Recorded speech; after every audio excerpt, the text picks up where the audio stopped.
If you've thought about nature journaling but have been intimidated by it, this video is for you. I'm sharing just a few simple ideas that you can have in mind for when you're out in nature so that you can capture the beauty of the day simply and easily. I kept it simple with just my journal and a few tools. I decided to take a small tin of Neo colors. I just put together some summery colors that I thought I might need.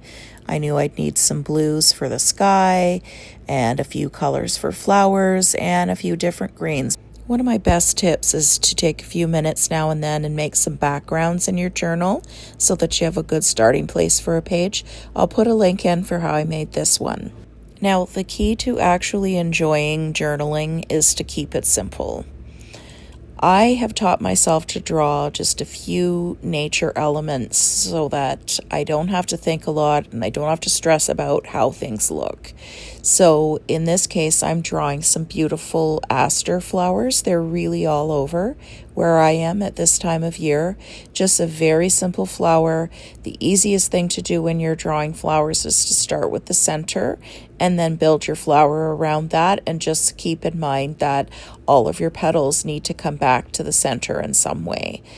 Asters have just very small, thin, straight petals, so they're very, very easy to draw. So I'm just going to draw a few of those on my page.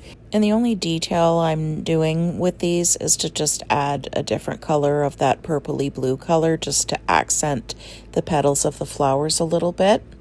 And then, of course, I'll just come in with a green and draw some very simple stems and leaves. Asters, again, are very easy. They've got lots of little straight leaves up and down the stem. The great thing about Neo colors is that you can use a little bit of water on them to blend them and give it a softer look.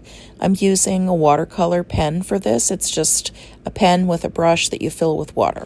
Another super easy thing you can do is just capture the colors that are around you.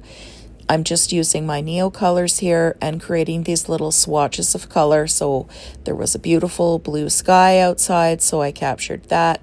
Then there's this purpley blue of the asters. There were also some small yellow wildflowers, so I added in the yellow for those. Everything is bursting with green where I am, so I added a darker sort of olive green, sage green kind of a color for some of the plants around me. And then there is a nice spring green color, almost a lime green, for some of the lighter colored plants. And that's it for that. It's also great to capture some of the texture that you're seeing around you. So that could be things like grasses. Where I was, there were tons of long wild grasses, so I just drew a bit of that here. And again, that is super easy to do.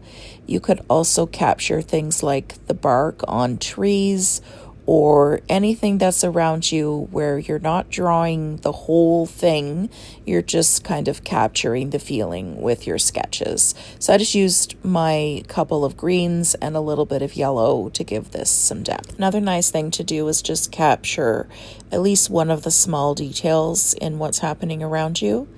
I saw lots of these lovely little orange colored moths, and I actually didn't know what they were at the time until I looked them up.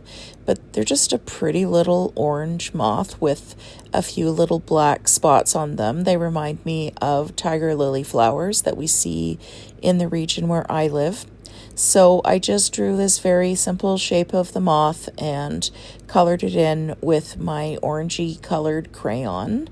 And then I also used my watercolor pen to just blend that a little bit. And then once that was dry, I used the black pen that I brought with me to just put in a few of these little spots.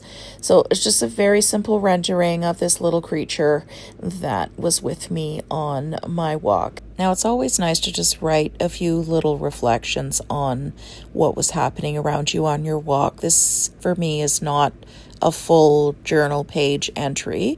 It's more of just a few little bullets to remind me about things like where I was and what the weather was like, what kinds of plants were in bloom around me, what the air kind of smelled like, and just a few little simple notes so that I'll remember later on what my walk was like. So that's it.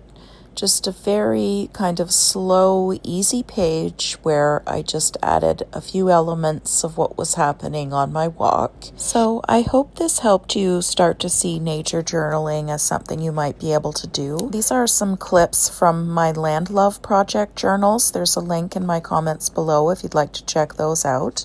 With just a few simple tools and supplies, you can create something really beautiful in no time at all. If you like this video, subscribe for more fun and easy journaling projects that you can actually finish. Thanks so much for watching, and I hope you feel inspired to journal your world.